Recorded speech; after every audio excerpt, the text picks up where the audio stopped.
Thank you. All right. Well, I don't have to introduce myself again, and thank you for your continued attention. I will now present the RTDE control topic. Thank you for introducing it. Well, it has the same background. Again, we can still print houses, and on the picture you can also see with the technology, with the technology, it's possible to make more complex shapes, and it's also possible to integrate interior designs inside components. Actually, when I say we are printing houses, I mean we are able to print the walls and columns and things like that. Slabs are still prefabricated and done differently, so I focus on walls and columns and like such. But still, this extended complexity or the extended design freedom comes with the cost that we have a more complex. I mean, this is with the process itself, but we have a high modeling complexity, and exactly for that problem. I think I don't have access right now. It's not focused. Thank you. Yeah, perfect. Exactly for that purpose, we developed the Fabrication Information Modeling methodology, which is supposed to integrate additive manufacturing and the building information modeling design methodology. So it is designed to be an intermediate layer between digital design and automated fabrication. And it enables us to derive fabrication information semi-automatically via a pattern-based translation process, with which we can create enriched models that contain fabrication information and can be directly used for manufacturing purposes, but also for simulation purposes. So we can also do predictions before we actually manufacture. Again, I don't have the access, sorry. Is the battery low? Okay, no, thank you. So the whole process is streamlined in a way that we can assess a building information model, and we can easily create different fabrication information component models from selecting any part of the model, and we can even create different variations very fast by the click of a button. So the pattern-based design approach just creates with a pattern a void structure on the inside of a component. And we can just parameterize that. The fabrication information modeling is also based on the IFC standard. Everything that is created with this translation process will be then exported in the IFC format. And with the IFC data format, we can represent different shape representations. So what we have here in this model, we have the original volume description of the designed model. We have that as a boundary representation. I just cut off the top and the bottom that you can see the inside. That enables us to use any of the boundary surfaces as a reference for any measurements we do during the printing. And we also have the fabrication information in form of the print paths to describe the inner composition of the component.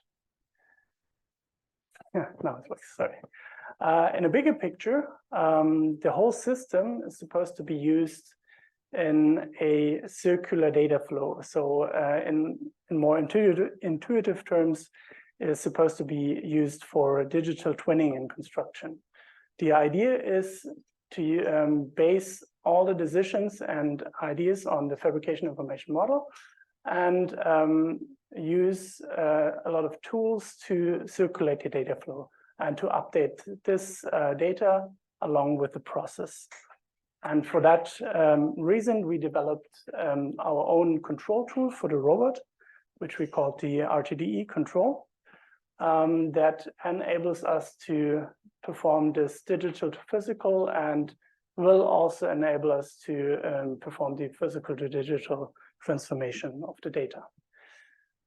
Yeah, this picture you also saw in a slightly different variation. So the idea is to centralize the control on one control computer, to have the control of the robot, the extruder, sensors, and any other utilities on one machine to centralize the data flow and utilize all the data very fast. So let's just look what the RTDE control does.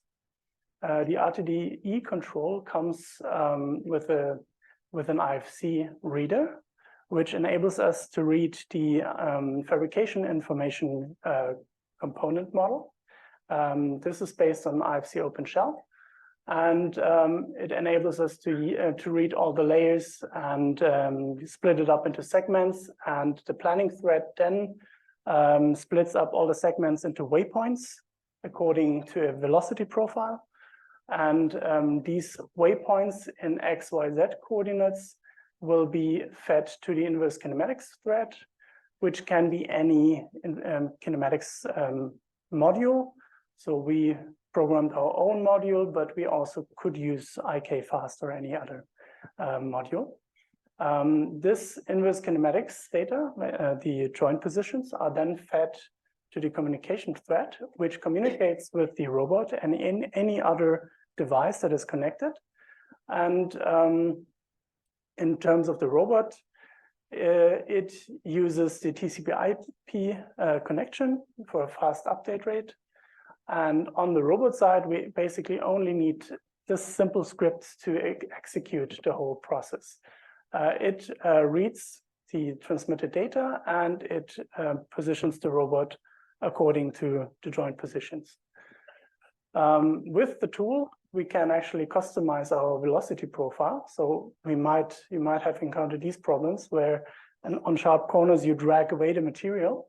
So it enables us to slow down at these sharp corners, and that enables us to reduce this pullback of the material.